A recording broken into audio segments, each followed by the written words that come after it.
Ya, bisa on cam.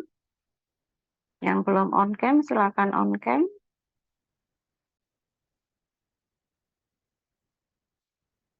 Ya, untuk PPT-nya, saya kemarin izin untuk apa? Bantu share share screen ya, apa Mbak? Iya, Bu, Bisa sebentar. dibantu. Oh ya, sudah ya.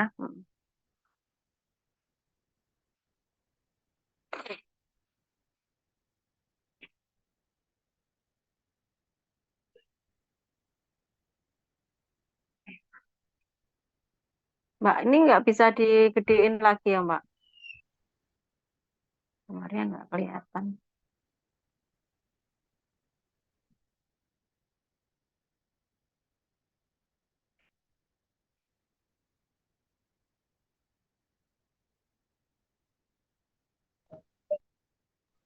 Sudah terlihat, Ibu. Dibesarin nggak bisa? Bisa, Oke, Ibu.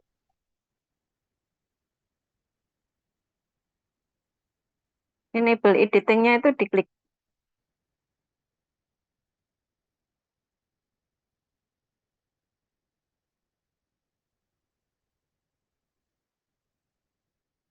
Ya.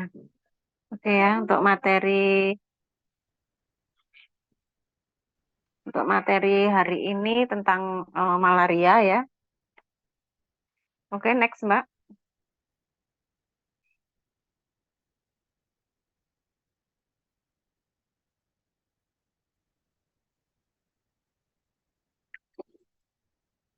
Next.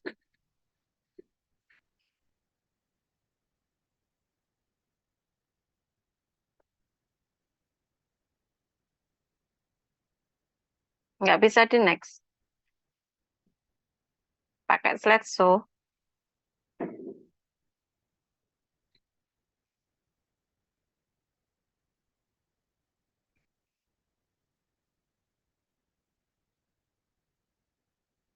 Ya, Ibu. Next, next.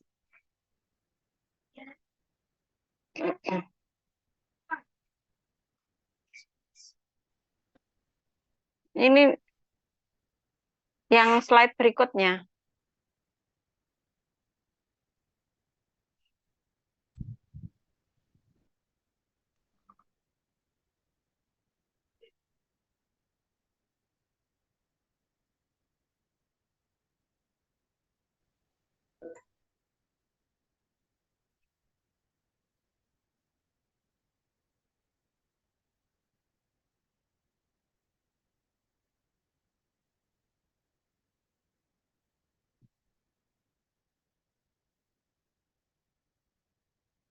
Yang slide kedua, Mbak.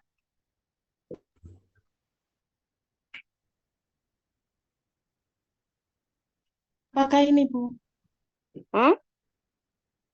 Apakah ini betul yang Itu ini? tanya temennya. Yang slide kedua tentang sejarah dan etiologinya, Mbak. Ketiga ya.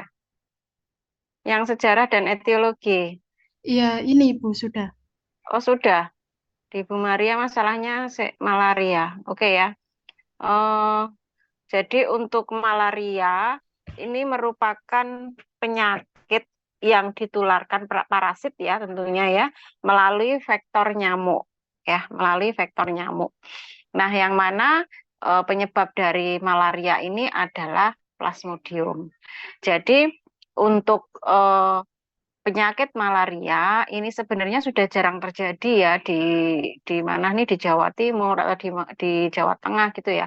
Tapi ada eh, daerah-daerah endemis ya, daerah-daerah endemis yang memang itu merupakan tempat populasi dari nyamuk ya, dari nyamuk Anopheles ya, dari nyamuk ini untuk bersarang seperti itu.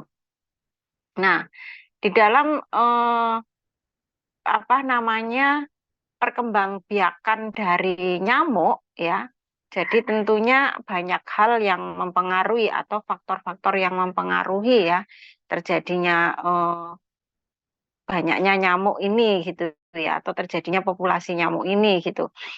Nah, yang salah satunya itu adalah lingkungan yang jelas ya. Lingkungan di mana lingkungan di sini tentunya yang berpengaruh adalah adanya air ya, adanya air yang tergenang. Terus juga adanya lingkungan yang mungkin kurang bersih seperti itu ya. Terus juga suhu. Suhu di sini juga mempengaruhi di dalam nyamuk ya, nyamuk ini untuk berkembang biak. Nah, di dalam daerah-daerah endemik ya, salah satu contohnya malaria ini banyak sekali terdapat di daerah agak-agak terbelakang gitu ya. Nah, baik itu tentang sarana kesehatannya ya, terus juga dari tingkat pendidikan penduduknya seperti itu. Salah satu contohnya di daerah timur ya, ada di NTT dan yang paling endemis itu ada di Jayapura ya atau di Papua. Nah, kenapa? Karena di daerah endemis ya, salah satu contohnya Papua itu dia mempunyai kelembapan atau suhu yang tinggi gitu ya, sehingga mempermudah nyamuk ini untuk berkembang. Terus juga adanya lingkungan atau kondisi wilayah yang berupa rawa-rawa ya, yang terdiri dari rawa-rawa dan yang terdiri dari bukit-bukit gitu ya. Dan kebanyakan eh, penduduk di sana itu tinggalnya itu di antara rawa-rawa itu. Nah, sehingga daerah Papua itu merupakan salah satu bagian dari negara Indonesia yang memang sangat mudah sekali untuk terjangkit malaria ini seperti itu ya. Nah, jadi di dalam suatu apa namanya kasus gitu ya, munculnya kembali kasus-kasus malaria itu sangat tajam sekali pada daerah-daerah tersebut seperti itu. Nah, spesies parasit malaria ini yang menginfeksi manusia itu ada yang spesiesnya itu sebenarnya banyak ya, banyak sekali. Tetapi yang sering kali diteliti dan yang dijadikan suatu bahan bahasan itu ada 5 spesies ya, ada 5 spesies. Tapi yang paling spesies dari beberapa spesies itu yang paling mengakibatkan suatu keparahan itu adalah spesies parasit Plasmodium falciparum.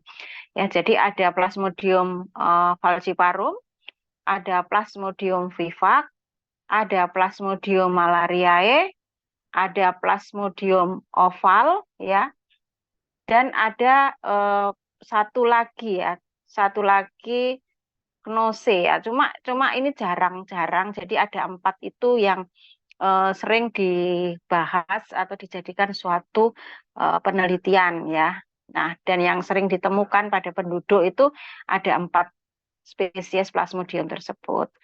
Nah, di sini untuk Plasmodium falciparum ya, itu biasanya memang menyebabkan penyakit malaria tertiana maligna ya atau malaria tropikal.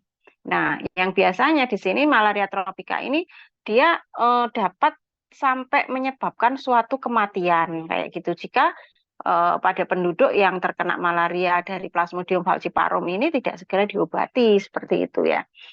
Karena pada Plasmodium falciparum itu dia bisa sampai menyerang di otak gitu ya.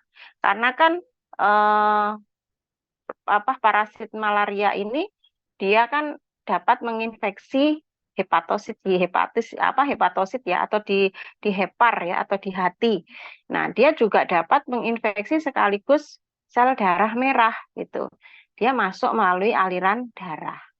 Nah, ini yang menyebabkan kenapa Plasmodium falciparum dibandingkan dengan spesies-spesies yang lain itu dia lebih bahaya gitu ya.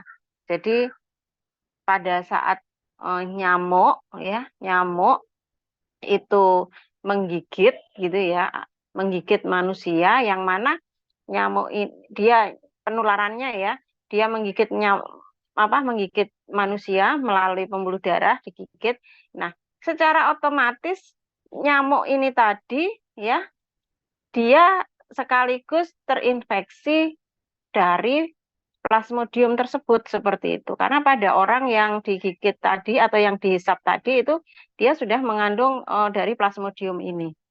Seperti itu atau sebaliknya. Jadi nyamuk ini di dalam tubuhnya sudah mengandung Plasmodium.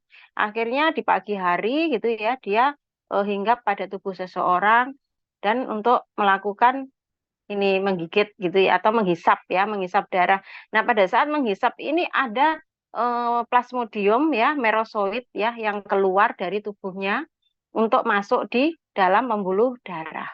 Seperti itu ya. Nah, biasanya dapat menginfeksi sel darah merah yang tua ataupun yang muda gitu. Makanya kebanyakan kalau orang yang kena penyakit malaria itu pasti orangnya anemia gitu ya. Karena Plasmodium ini juga sekaligus menyerang eritrosit atau menginfeksi eritrosit gitu. Jadi eritrosit yang terinfeksi dia akan pecah. Nah, di dalam eritrosit ini mengandung merosoid gitu. Nah, merosoid ini yang dia juga nantinya akan menginfeksi sel darah merah yang lainnya. Jadi ceritanya seperti itu, ya. Nah, kalau Plasmodium vivax ya, Plasmodium malaria, terus Plasmodium apa namanya ini malariae itu sama juga gejalanya ya, gejalanya demam, terus juga pusing ya, panas ya, terus juga apa namanya ini menyebabkan juga anemia, tapi tidak seberat dengan Plasmodium falciparum. Jadi tingkat keparahannya juga berdasarkan atau disebabkan karena salah satu jenis spesies ya, yaitu falciparum tadi. Jadi tingkat derajat keparahan seseorang itu juga dilihat dari berdasarkan jenis spesiesnya. Nah, untuk Plasmodium vivax ya, ini dia mempunyai kecenderungan untuk menginfeksi sel darah merah yang muda. Kalau falciparum tadi itu baik yang tua ataupun yang muda, gitu ya. Mbak itu nanti next ya Mbak ya, next ya. Nanti Mbaknya sekalian Bu Maria ngomong apa disesuaikan sama slide-nya ya Mbak. Terus yang berikutnya ada Plasmodium malariae ya. Dia penyebab malaria apa nih kuartana ya. Nah, biasanya di sini dia akan menyerang panas sangat berulang ya, panas sekali dan berulang-ulang gitu selama tiap 72 jam gitu ya. Sama juga dia kecenderungannya menginfeksi sel darah merah. Nah, makanya pasti anemia gitu ya dan kekurangan darah ya biasanya. Nah, oke. Terus bagaimana epidemiologi ya, Mbak? Epidemiologinya atau di sini ada hospes reservoir ya. Hospesnya itu adalah manusia, ya. Vektornya itu adalah nyamuk. Nah, di sini untuk hospes reservoir ini manusia yang mana dia merupakan reservoir yang sangat penting gitu ya bagi parasit gitu. Ya, kenapa? Karena di dalam hospes manusia pada saat nyamuk tadi menghisap dan menggigit gitu ya. Nah, di situ sudah ada apa namanya ini plasmodium ya, plasmodium yang ada di dalam tubuh manusia. Nah, sebelum menjadi plasmodium di situ ada beberapa fase yang terjadi yaitu adalah fase aseksual. Ya, jadi ada dua fase nanti, ada fase aseksual dan fase seksual. Wah, fase aseksual ini terjadi pada tubuh manusia. Ya, fase aseksual dan gametositemia ya pada malaria falciparum. Nah, biasanya pada penderita dengan kekebalan yang tinggi ini dapat berlangsung berbulan-bulan ya, berbulan-bulan dan tanpa gejala seperti itu. Nah, eh, penderita dengan gametosit itu menjadi sumber penularan dengan perantaraan nyamuk sebagai vektornya. Nah, itu ada gambar plasmodium ya, ada gambar plasmodium malariae. Jadi plasmodium ini apa namanya? Berada di dalam sel eritrosit ya. Kalau plasmodium malariae itu bentuknya seperti cincin ya. Nah, itu ada gambarnya atau itu ya, bulat kayak ada warna hitamnya ya, ada warna hitamnya. itu adalah jenis Plasmodium malariae. Yang warnanya merah, Mbak. Nah, itu. Terus sedangkan bawahnya next Mbak yang seperti ini apa eh, pisau apa pisang ya. Nah, yang seperti pisang lonjong dan itu ada mengandung oosit ya di dalamnya. Nah, itu namanya Plasmodium falciparum. Jadi bentuknya berbeda-beda kalau diamati di bawah mikroskop seperti itu. Nah, jadi ada dua yang seperti pisang ya, buah pisang lonjong itu Plasmodium falciparum. Terus ada yang seperti titik itu sebenarnya adalah Plasmodium malaria ya, kayak yang atasnya. Cuma kelihatan titik gitu aja. Sebenarnya kalau diamati benar ya seperti yang di atas. Jadi seperti cincin gitu. Nah, bagaimana yang Plasmodium oval bawahnya Mbak? Ya namanya aja oval ya, jadi dia seperti cincin gitu, tapi tidak tampak seperti ada matanya kayak yang malaria tadi, kayak gitu ya. Jadi dia hanya berupa kayak ring gitu ya. Nah seperti itu, makanya disebut dengan oval. Nah di dalam penularannya ya, kebanyakan memang berlangsung secara alami atau natural. Dan biasanya untuk nyamuk Anopheles ini dia menyerang berdasarkan apa? Satu, yang Bu Maria sebutkan tadi lingkungan ya, kebiasaan seseorang, aktivitas. Nah, aktivitas seseorang tuh biasanya kan dari pagi sampai malam, sore ya, menjelang fajar. Nah, ini biasanya nyamuk ini menyerangnya pada kondisi orang-orang yang sedang aktif kayak gitu ya. Terus eh, melalui gigitan nyamuk Anopheles betina, ya, betina. Jadi yang betina yang menggigit. Jadi walaupun jarang penularan, mungkin terjadi melalui salah satunya dapat juga transfusi darah, ya. Terus juga selain gigitan tadi, ya, terus juga ada kegiatan transplantasi sumsum tulang. Nah, ini juga bisa, ya. Terus di dalam suatu kongenital selama ibu hamil ini biasanya jarang terjadi ya, jarang terjadi. Biasanya pas bayi ya. Jadi kalau pas bayi dalam masa kandungan itu karena terjadinya itu infeksi dari ibu ke janin melalui peredaran ya, peredaran darah plasenta. Tapi biasanya itu jarang ya untuk kongenital ini gitu. Nah, vektor dari malaria ini di Indonesia itu ada 80 spesies nyamuk Anopheles gitu ya. Dan ada 16 spesies yang berperan sebagai vektor atau penular. Nah, lama hidup vektor ini dipengaruhi oleh suhu, terus juga kelembapan udara kayak gitu ya. Terus juga di dalam penularannya ini tergantung juga dari faktor biologis ya dan juga pada musim apa kayak gitu ya. Nah, dan intensitas penularan paling tinggi itu populasi nyamuk akan meningkat secara signifikan biasanya pada saat musim penghujan. Makanya kalau sekarang kebanyakan itu DB ya. Dan DB sama malaria beda ya. Nah, bagaimana hubungan hospes parasit dengan lingkungan? Next, Mbak. Hubungan parasit dengan lingkungan di mana di sini di dalam suatu wilayah ya, itu akan ditentukan hal-hal sebagai berikut. Yang pertama adalah reservoir tadi ya, manusia yang dicerminkan oleh prevalensi kasus. Terus yang kedua yaitu vektor. Vektor ini adalah nyamuknya tadi ya, nyamuk Anopheles di mana dia sebagai vektor gitu ya, tingkat berkembang biaknya dan bagaimana dia pada saat terbang ya, jarak terbang, nah terus kebiasaan istirahat, kebiasaan makan dan jumlahnya. Ini adalah tingkat hubungan hospes parasit dan lingkungan. Jadi berpengaruh sekali. Terus spesies manusia baru yang dimaksud di sini adalah adanya kelompok manusia non imun yang masuk wilayah endemik, ya.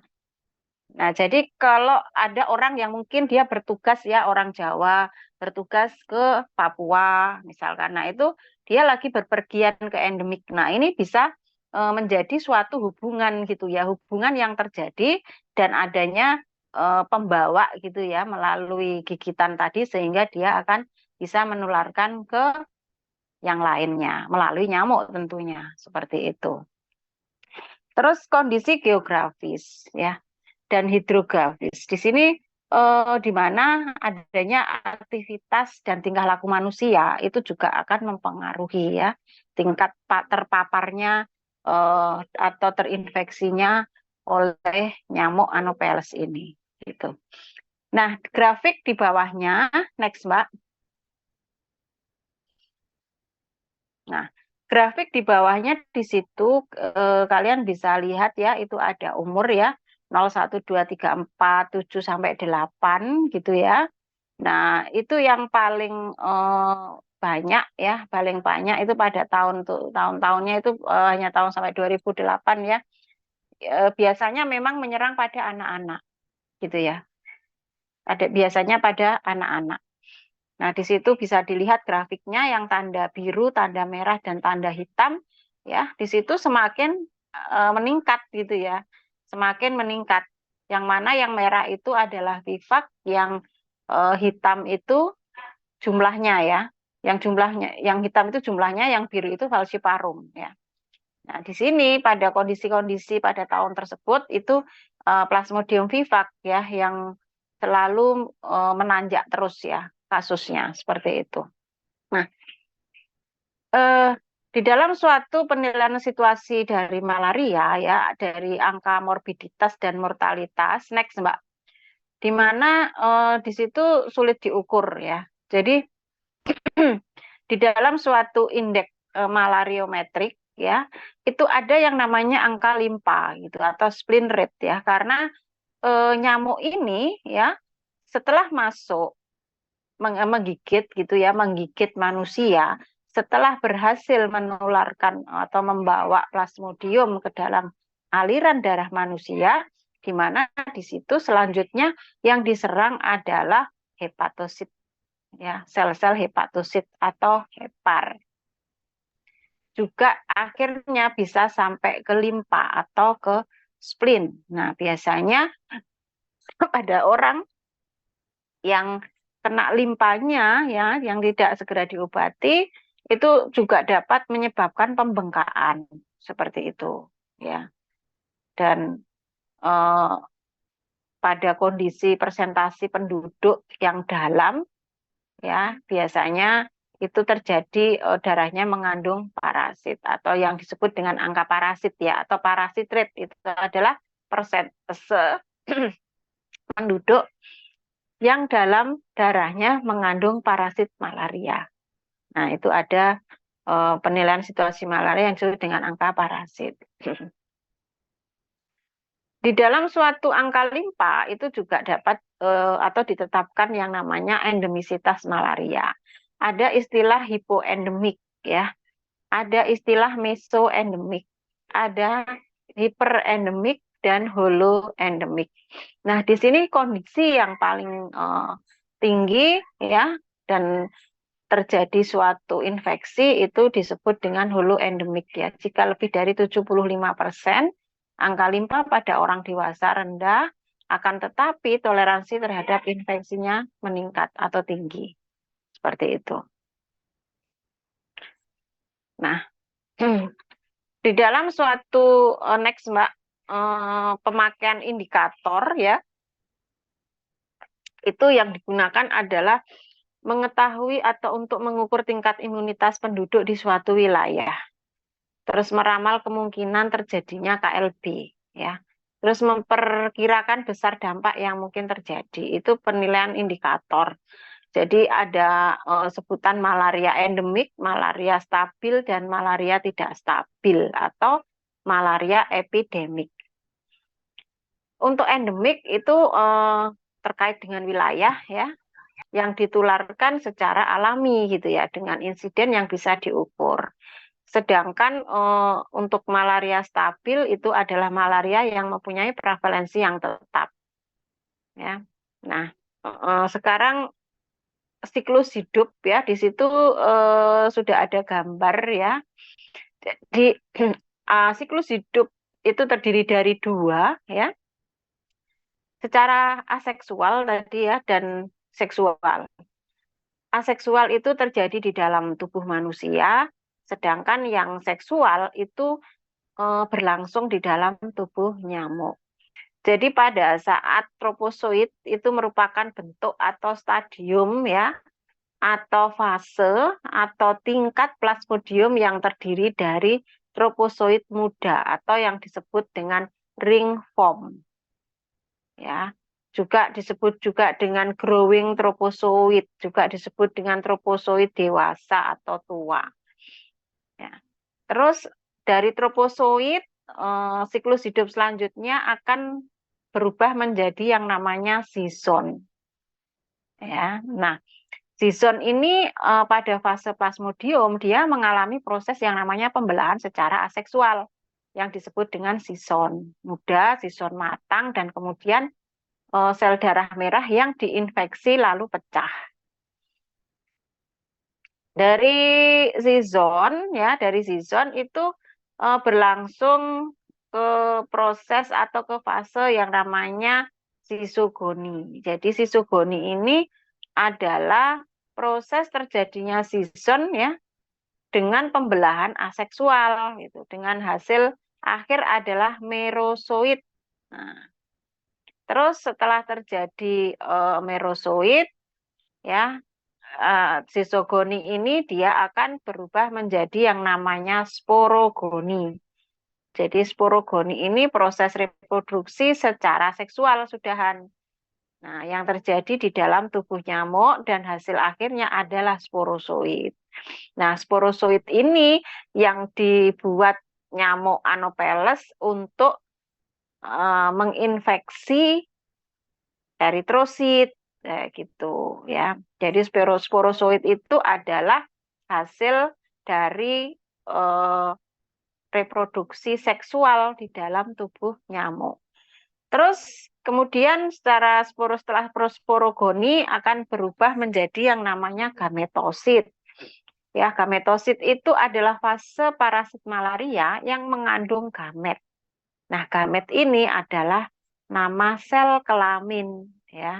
Sel kelamin yang terdiri dari gametosit jantan disebut mikrogametosit dan betina disebut makrogametosit. Seperti itu. Nah, itu jadi penularan sumber-sumber penularan atau transmisi cycle ya dari malaria ya. Nah, dari di situ mulai nyamuk ya, nyamuk yang menggigit gitu ya, dia sampai bisa ke hepar gitu ya, terus juga sampai ke pembuluh darah, sampai sel eritrositnya pecah. Nah, jadi nanti itu bisa dilihat. Terus Mbak, bawahnya Mbak, bawahnya Mbak.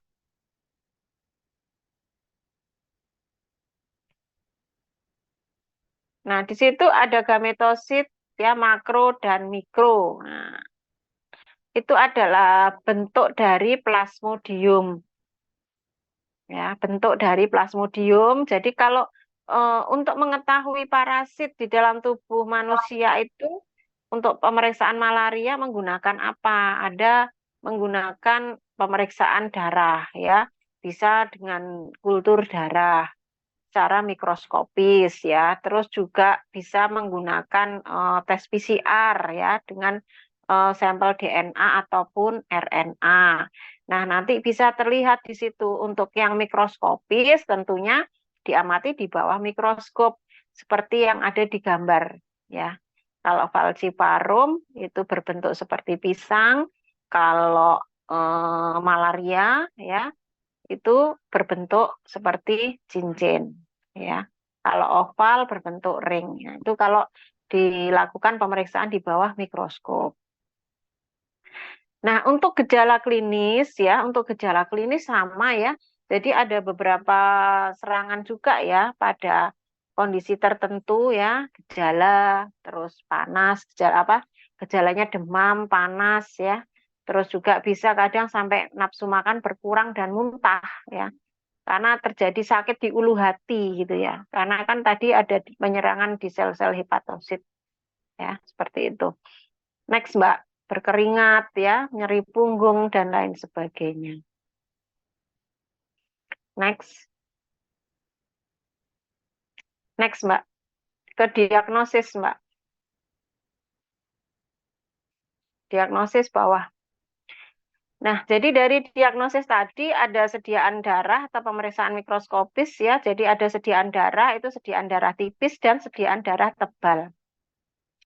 Sediaan darah tipis ya di sini digunakan untuk mengetahui spesies ada parasitnya atau tidak seperti itu ya. Terus untuk sediaan darah tebal untuk mengetahui jenis spesiesnya apa kayak gitu ya. Itu nanti bisa dilihat melalui pemeriksaan mikroskopis ya dengan pewarnaan GEMSA. Nah, di dalam suatu apa namanya ini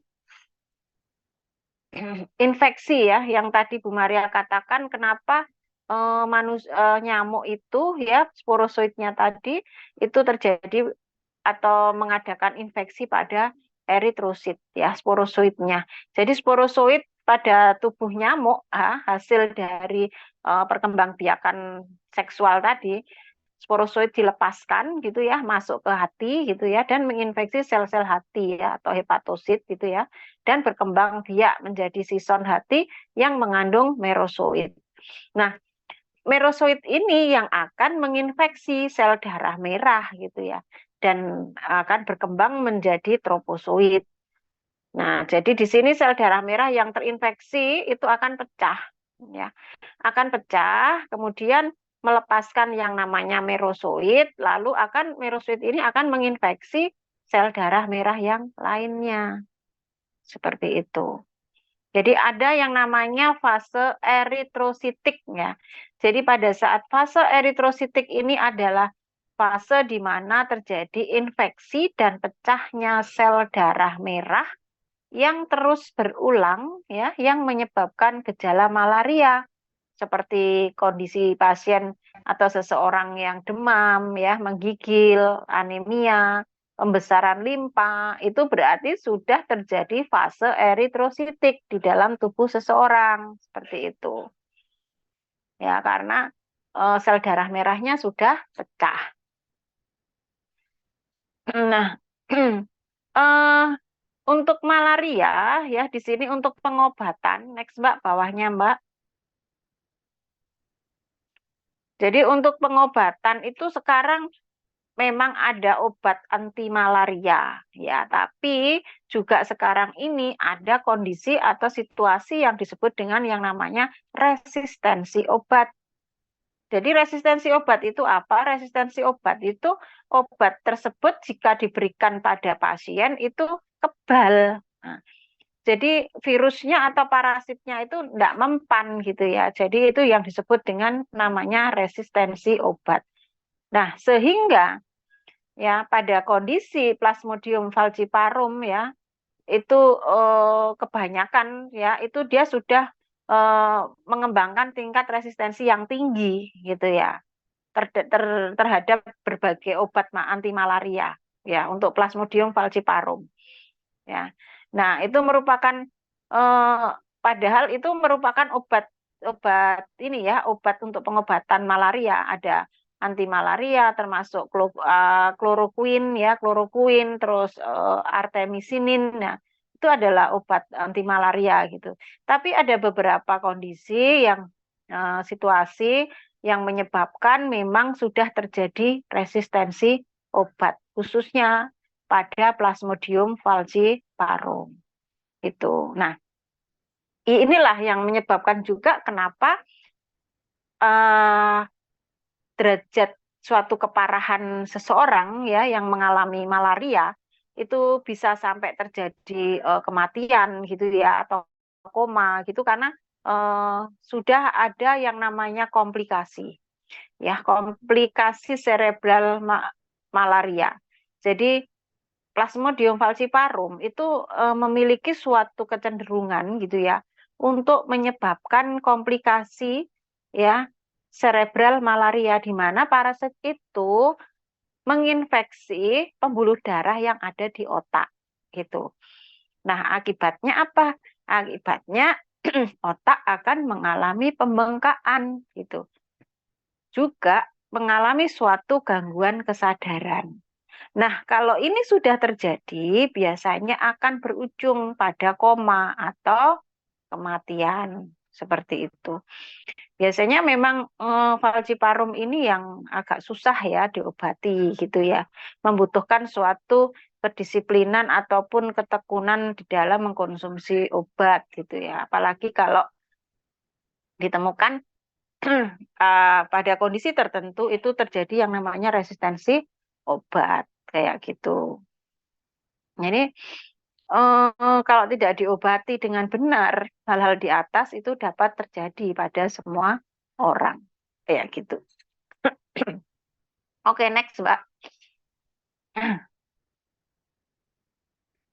Nah, next lagi itu tadi yang sudah Bu Maria jelaskan, telat nih. Pengobatan, pengobatan bawah ya.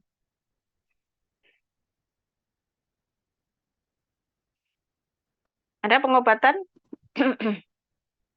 Pengobatan itu ya dengan obat-obat anti malaria, terus pencegahannya mengurangi apa namanya ini bepergian ke daerah yang endemis gitu ya, terus juga eh, memberantas nyamuk gitu ya, yang jelas ya, terus juga membersihkan lingkungan ya, seperti itu. Nah, sebenarnya bagaimana sih gitu ya, kenapa malaria ini dia itu hanya pada kondisi pada daerah-daerah yang endemis ya, seperti yang Bu Maria jelaskan tadi ya, suhu lingkungan ya, terus ketersediaan air bersih gitu ya. Nah, itu juga harus diatur ya mulai sekarang gitu ya, karena untuk nyamuk ini, nyamuk Anopheles ini, dia itu sebenarnya seneng air justru air yang bersih gitu ya dan tenang. Nah, biasanya nyamuk Anopheles itu bertelurnya di air yang seperti itu gitu.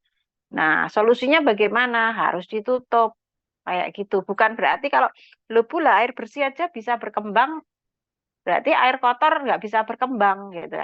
Nah, solusinya ya bukan seperti itu. Solusinya tetap harus airnya dijaga bersih ya dan ditutup. Nah, itu ya.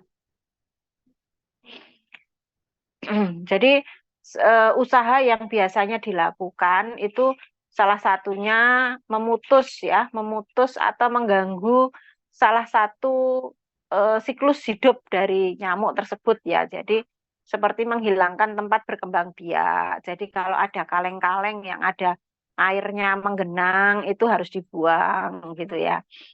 Terus genangan air itu juga harus dibuang kayak gitu. Caranya memutus rantainya ya seperti itu ya yang bisa dilakukan. Pencegahan ya istilahnya ya. Seperti itu. Nah, pada kondisi ini Bu Maria cerita untuk yang di nyamuk ya, kalau tadi di malaria. Yang di nyamuknya kayaknya nggak ada di PPT. Jadi pada kondisi siklus hidup nyamuk Anopheles ya, itu yang pertama kan tadi adalah bertelur gitu ya. Jadi nyamuk betina ya yang dewasa itu akan bertelur di permukaan air yang tenang. Seperti apa? Seperti kolam, rawa-rawa, genangan air gitu ya. Terus telur itu biasanya diletakkan satu persatu supaya apa? Supaya dapat mengapung di permukaan air. Nah, terus kalau sudah telurnya apa tuh dibawa ke permukaan air ya, telur tersebut itu akan menetas gitu. Akan menetas membutuhkan waktu 2 sampai 3 hari. tergantung pada suhu ya. Nah, setelah 2 sampai 3 hari, telur tersebut akan berubah menjadi apa? Akan berubah menjadi larva. Kemudian setelah menetas ya menjadi larva gitu yang hidupnya di air. Larva itu apa? Larva itu jentik-jentik ya, jentik-jentik nyamuk. Nah, sebelum nyamuk ya. Jadi jentik-jentik itu akan makan gitu ya, akan makan pada mikroorganisme dan bahan organik yang ada di dalam air. Nah, itu yang dimakan jentik. Jadi mikroorganisme yang kecil-kecil di dalam air itu dimakan. Itu makanannya larva. Dan biasanya larva ini bernafasnya melalui tabung udara di permukaan air. Itu. Nah, tabung udara yang di permukaan air ini dan mengalami 4 tahap perkembangan itu yang disebut instar kayak gitu ya. Terus setelah dari larva menjadi apa? Setelah larva ya sekitar berapa 7 sampai 14 hari ya, itu akan berkembang menjadi yang namanya pupa. Nah, pupa ini hidup di air juga gitu, tapi dia tidak makan. Gitu ya. Tetapi dia aktif dan dapat bergerak gitu. Terus pupa ini berlangsung sekitar 1 sampai 3 hari. Nah, selama tahap ini metamorfosis menjadi nyamuk dewasa terjadi. Jadi dari telur ya menjadi larva gitu ya, dari larva menjadi pupa, dari pupa menjadi nyamuk dewasa. Nah, nyamuk dewasa ini muncul dari permukaan air. Biasanya kalau pupa tadi nggak makan, pada kondisi nyamuk dewasa dia mencari makan. Lah, yang nyamuk betina itu membutuhkan darah gitu untuk perkembangan telurnya. Sementara nyamuk jantan dia hanya makan nektar saja gitu loh. Makanya tadi pada kondisi sebagai vektor itu yang berjenis kelamin betina gitu ya. Karena yang nyamuk betina ini yang membutuhkan darah untuk perkembangan telurnya seperti itu. Nah, biasanya nyamuk betina itu akan menggigit manusia atau hewan pada waktu yang tadi Bu Maria sebutkan, waktu orang beraktivitas ya, mulai dari senja sampai fajar. Dan nyamuk dewasa ini dia hidupnya beberapa minggu gitu ya, lama. Tapi juga tergantung dari suhu ya, lingkungan dan faktor yang lainnya. Seperti itu. Jadi kondisinya yang terjadi pada vektor dan pada apa namanya hospes seperti yang Bu Maria jelaskan tadi. Oke, mungkin ada yang mau tanya untuk malaria? Izin bertanya, Bu. Iya, siapa namanya? Fitria Ismet. Fitria Ismet. Ya, silahkan Fitria. Apa yang ditanya?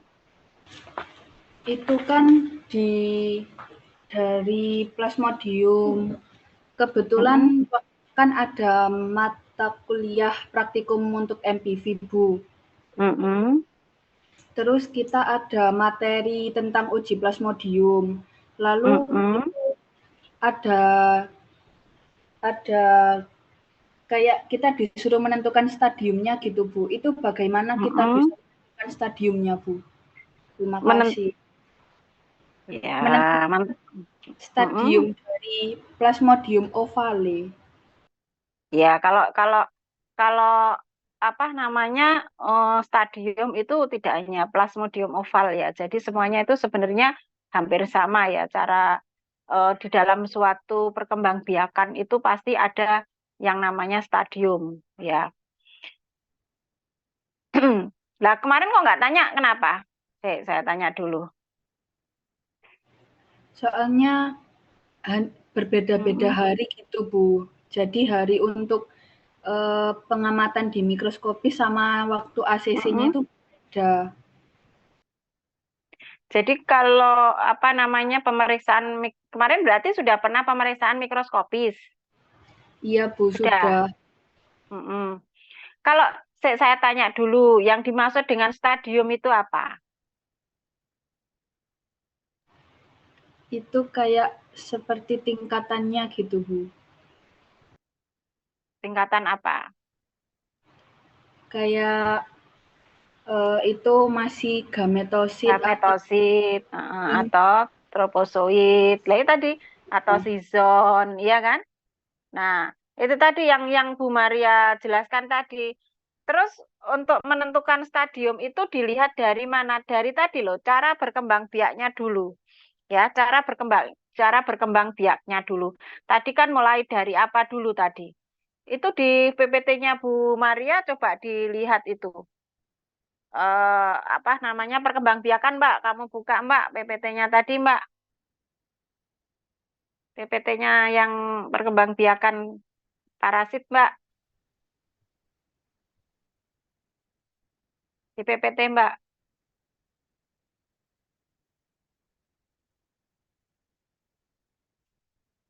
yang tadi loh, yang ada siklus-siklus tadi loh,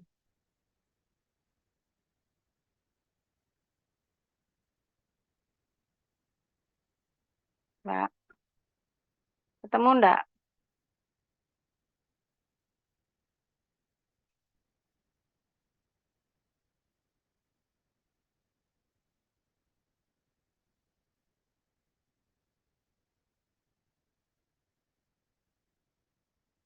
Yang siklus-siklus tadi Mbak.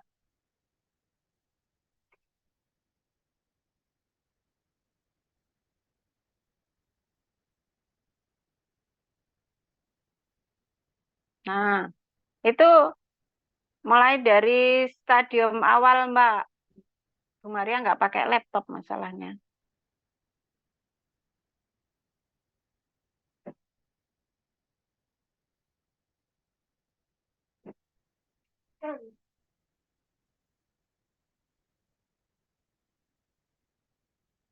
Bentar, bentar. Coba, itu sudah kelihatan. Bu Maria kok nggak kelihatan ya di sini? sudah, Bu. Sebentar. Ini internet saya Lola ini. Sebentar, sebentar. Oh, nggak kelihatan. Bukan yang itu, Mbak. Yang PPT, Mbak. Yang apa namanya, ada perkembangbiakan itu loh. Itu kan ada, sebentar, saya tak carikan.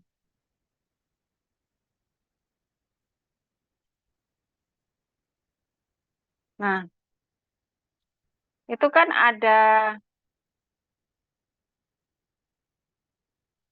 yang ada gambarnya nyamuknya, Mbak. Nyamuk. Oh, ini parasit ya tadi yang ditanyakan ya. Itu parasit tuh loh, Mbak. Siapa tadi yang tanya? Itu coba kamu lihat yang CDC, Mbak.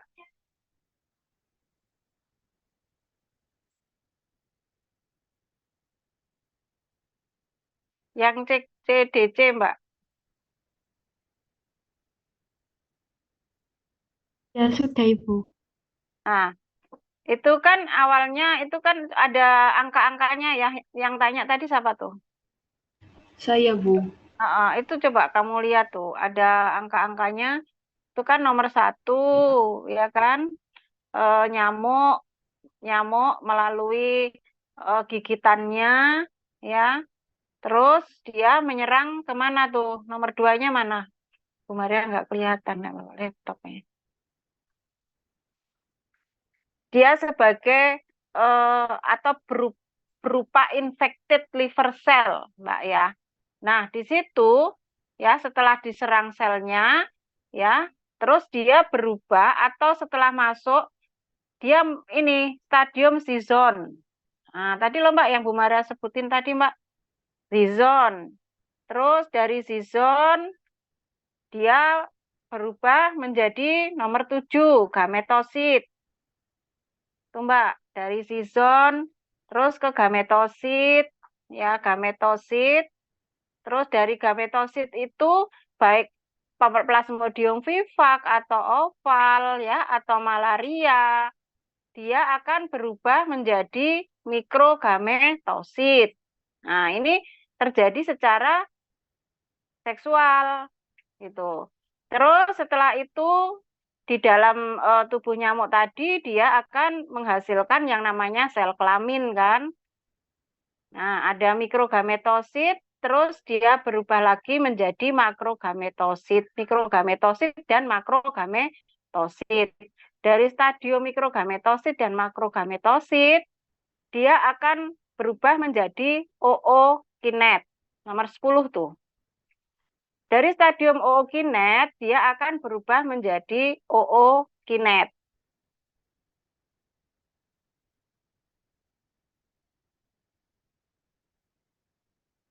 Nah, terus yang akhirnya dia menjadi sporozoid.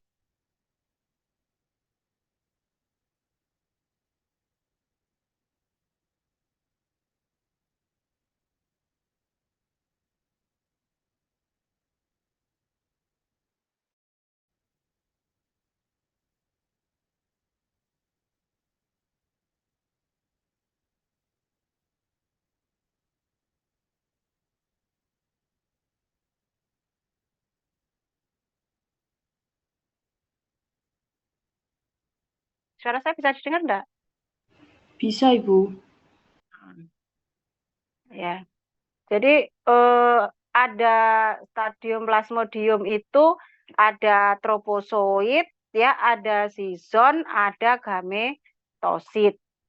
Jadi kalau kalau plasmodium oval ya ada 3 sama, ya, dari tropozoit, zizon, terus gametosit,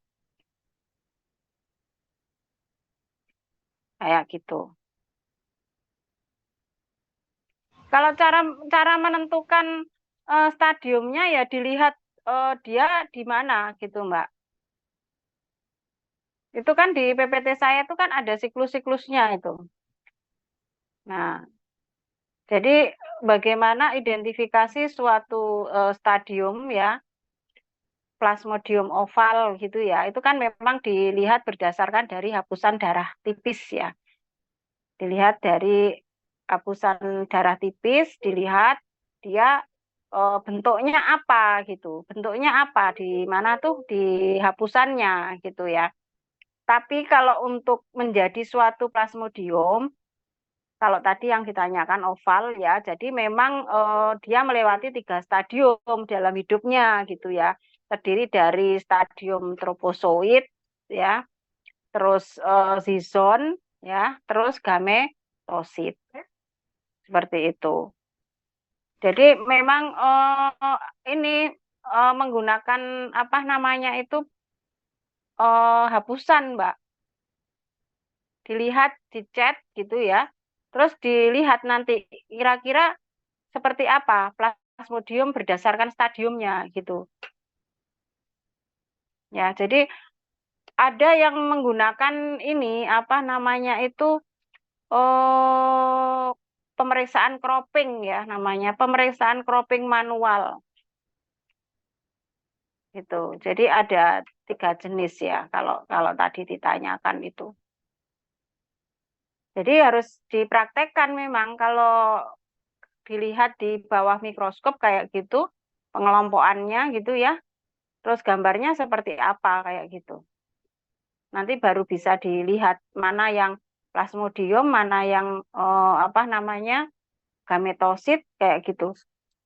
Tapi kemarin sudah diajari belum apa namanya untuk ini gametosit itu seperti apa, plasmodium itu seperti apa kayak gitu. Sudah belum? Dikasih tahu Kak? Hanya dikasih contoh Hmm. gambarnya, Ibu. Belum Ya kamu, dijelaskan Bu Maria. oh kamu nggak praktek? Belum Iya, Bu. praktek? Prakteknya itu Hmm. hapusan darahnya sudah ada. Jadi Mm-mm. mahasiswa hanya mengamati saja. Mm-mm. Oh, oh, anu preparat jadi, sudah ada preparat jadinya. Kamu tapi Iya, Bu. nggak bikin hapusan gitu ya? Iya, Bu, sudah ada hapusannya. Oh gitu.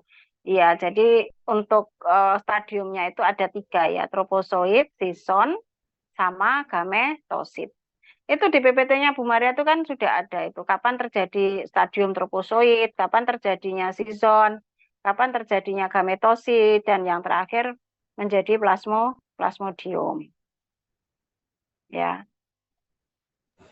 Baik Bu, terima kasih. ya. Memang untuk caranya menentukan ya melalui hapusan darah, Mbak. Ya, hapusan darah tipis. Jadi pemeriksaan darah untuk pemeriksaan malaria itu ada 2 ya. Pemeriksaan darah tipis ya dan pemeriksaan darah tebal. Jadi untuk melihat apa namanya ini ada parasit atau tidak gitu ya. Nah, nanti kalau misalkan oh ada parasit ternyata baru untuk menentukan spesiesnya menggunakan tetes tebal kayak gitu. Nanti baru terlihat di situ spesiesnya apa kayak gitu. Selain selain pemeriksaan mikroskopis ya atau hapusan ya juga bisa menggunakan kultur darah ya. Terus juga bisa menggunakan pemeriksaan PCR ya, pemeriksaan PCR yang kemarin Bu Maria jelasin di biomol ya. Jadi pemeriksaan PCR itu tidak hanya untuk melihat DNA nih manusia ya, tapi juga bisa digunakan untuk melihat DNA atau RNA dari apa nih hewan ya, termasuk nyamuk ini kayak gitu ya, ataupun juga tumbuhan gitu ya. Jadi tumbuhan itu dia juga punya DNA kayak gitu ya. Jadi memang untuk malaria ini gitu ya, dia itu perkembangbiakannya itu memang terbagi menjadi 2 tadi yang Bu Maria sebutkan tadi ya. Di dalam tubuh manusia itu terjadi suatu apa namanya ini perkembangbiakan dan di nyamuk itu juga terjadi perkembangbiakan kayak gitu. Jadi kalau misalkan gametosit itu terjadi di mana? Gametosit itu sudah terjadi pada eh, ini apa di manusia gitu ya. Secara aseksual kayak gitu ya. Terus kalau yang sporozoid terjadi di mana? Sporozoid itu terjadi di nyamuk itu ya. Jadi kan itu nanti kayak ini apa namanya sikelnya itu eh, apa perkembangbiakannya itu kayak ya wis ke situ kayak gitu loh. Kayak lingkaran lingkaran lingkaran berantai kayak gitu. Ya, kalau di nyamuk itu namanya siklusnya itu siklus sporogenik ya. Jadi dari ookinet menjadi oosit menjadi sporozoit ya itu di nyamuk gitu. Terus setelah itu nyamuk akan menghisap atau menggigit ya melalui kelenjar ludahnya nyamuk pada tubuh manusia ya yang akhirnya sporozoitnya tadi masuk ke sel hepar itu. Nah, di dalam sel hepar akan berubah menjadi yang namanya sison hepar kayak gitu. Nah, dari sison hepar ini dia akan berubah menjadi merozoit. Yang merozoit ini cincin tropozoit yang imatur atau yang belum matang. Nah, dari cincin trombosit yang imatur ini kemudian akan berkembang biak lagi menjadi tropozoit gitu ya. Nah, tropozoit di sini dia akan apa nih menginfeksi eritrosit. Nah, di dalam eritrosit itu akan menjadi sison eritrosit gitu. Dari tropozoit tadi menginfeksi sel eritrosit, kemudian akan berubah menjadi sison eritrosit. Nah, nanti terus muter seperti itu. Ya, muter seperti itu sampai dari sison eritrosit tadi berubah menjadi merozoit lagi, terus kembali lagi ke tropozoit imatur atau cincin lagi tadi. Nah, tropozoit yang imatur, yang cincin tadi, itu yang endingnya kalau sudah terbentuk siklus-siklus tadi akan menjadi gametosit. Nah, yang saya terangkan mulai dari sel hepar sampai gametosit, ini terjadi di dalam tubuh manusia. kayak gitu. Ya. Nah, dari gametosit terus ada nyamuk lagi, misalkan ya ada nyamuk dia gigit lagi. Nah, di darahnya si nyamuk ini mengandung gamet, gitu ya. Mengandung gamet. Jadi gamet itu terjadi di nyamuk. Nah, nanti itu juga sekaligus untuk menentukan jenis kelamin tadi, betina atau jantan. Nah, itu terus langsung berubah seperti itu terus lingkarannya. Nah, mulai dari gamet sampai ke sporozoid itu terjadi di dalam tubuh nyamuk. Kayak gitu. Ya. Sedangkan zizon sampai gametosit itu terjadi di tubuh manusia. Nah, jadi kalau untuk gambarnya harusnya di lab lebih ada itu. Bagaimana gambarnya ookinet, bagaimana gametosit, kayak gitu. Itu kalau nggak salah di PPT-nya Bu Maria kan sebagian ada gambarnya itu. Ya, jadi itu ya Mbak, metodenya bisa menggunakan apa namanya hapusan darah, ya, tetesan darah tebal bisa, ya, pemeriksaan darah itu ada dua, hapusan darah dan tetes tebal. Terus yang kedua adalah dengan menggunakan ini pemeriksaan PCR, gitu ya. Nah, PCR itu bisa berdasarkan apa? Dilihat DNA-nya. Kayak gitu ya, Mbak. Baik, Bu, terima kasih. Ya, nanti dipelajari lagi itu yang di PPT saya itu ada kok stadium-stadiumnya ya, di nyamuk stadium apa aja, di manusia stadium apa aja kayak gitu ya. Oke, ada lagi.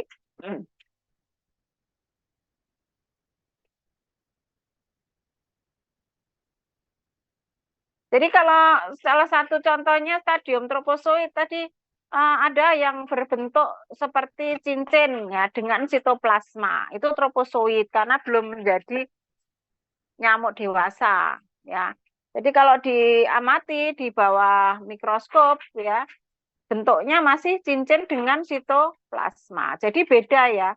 Untuk gambar dari stadium 1 ke stadium 2 ke stadium 3 itu enggak sama ya gambar-gambarnya. Harusnya kalau di lab pasti sudah diberi ya, harusnya. Kalau kalau misalkan memang tidak apa kalian praktek tapi setidaknya pasti ada gambarnya gitu. Terus seperti apa namanya stadium season. Nah, stadium season itu seperti apa kayak gitu. Terus tropozoid bagaimana, gamet bagaimana gitu ya. Coba nanti dicek di PPT saya itu kayaknya ada. Terus ada lagi.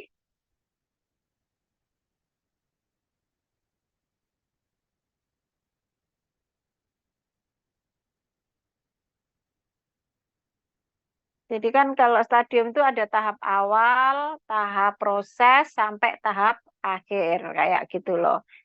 Nah, biasanya itu memang tergantung ya Mbak, tergantung dari pengambilan darah pada pasien itu pada hari keberapa, kayak gitu. Apakah dia masih berupa apa namanya itu tropozoid, atau masih berupa gametosit, atau memang sudah menjadi plasmodium gitu ya, menjadi parasit. Nah, itu bisa dilihat melalui pemeriksaan darah tadi kayak gitu. Gitu ya. Oke. Ada lagi yang mau ditanyakan?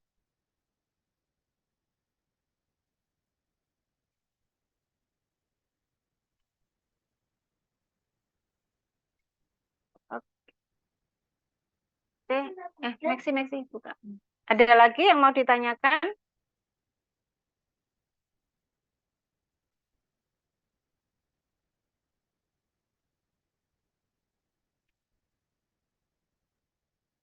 Nggak ada. Jadi tadi ada bentuk itu ya di PPT yang bentuknya bulat ya, bentuknya bulat. Terus ada apa namanya seperti titik ya, seperti cincin tadi loh yang Bu Maria tunjukin di PPT. Itu kan kok cincin toh ya Mbak Mas.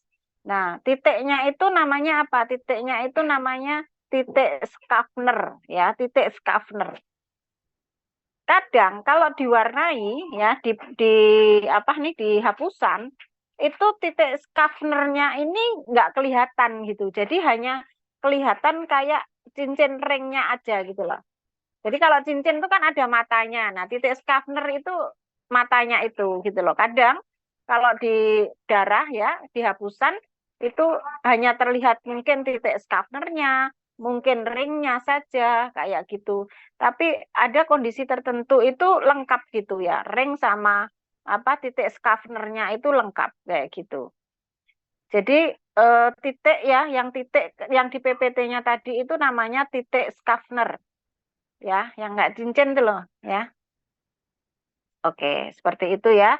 Jadi bagaimana nyamuk dari Anopheles ini dapat mengakibatkan atau menyebabkan seseorang menderita penyakit malaria. Dia berupa vektor, sedangkan hostnya ya atau reservoirnya itu adalah manusia.